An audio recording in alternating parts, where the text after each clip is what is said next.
क्या तुम जानते हो कि अल्लाह ने तमाम नबियों से क्या अजीम वादा लिया था?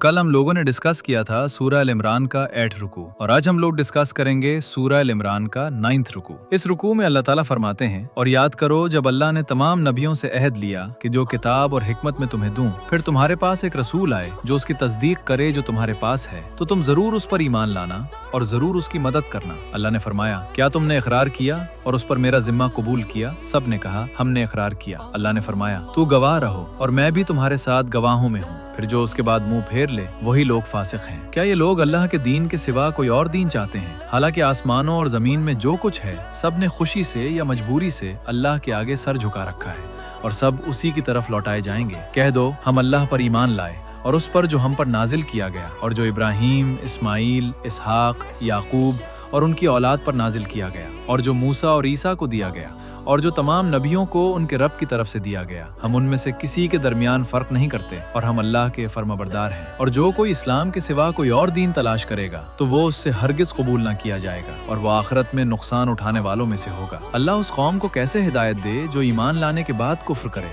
हालांकि वो गवाही दे चुके थे कि रसूल सच्चे हैं और उनके पास खुली निशानियां आ चुकी थीं। और अल्लाह जालिमों को हिदायत नहीं देता। ऐसे लोगों की सजा ये है कि उन पर अल्लाह, फरिश्तों और तमाम इंसानों की लानत है। वो हमेशा उसी हाल में रहेंगे, न उन पर से अजाब हल्का किया जाएगा और न उन्हें मोहलत दी जाएगी। मगर जो लोग उसके बाद तौबा कर लें और अपनी इस्लाह कर लें तो बेशक अल्लाह बख्शने वाला, रहम करने वाला है। बेशक जो लोग ईमान लाने के बाद कुफ्र करें फिर और ज्यादा कुफ्र में बढ़ जाएं, उनकी तौबा हरगिज कबूल नहीं होगी और वही गुमराह है। बेशक जो लोग कुफ्र की हालत में मर जाएं तो उनमें से किसी से भी जमीन भर सोना अगर फिदिया के तौर पर दिया जाए तब भी कबूल नहीं किया जाएगा। उनके लिए दर्दनाक अजाब है और उनका कोई मददगार नहीं होगा। ये था 9th रुकू, और कल हम लोग इंशाअल्लाह 10th रुकू का तर्जुमा डिस्कस करेंगे। So make sure you follow. फी अमानिल्लाह।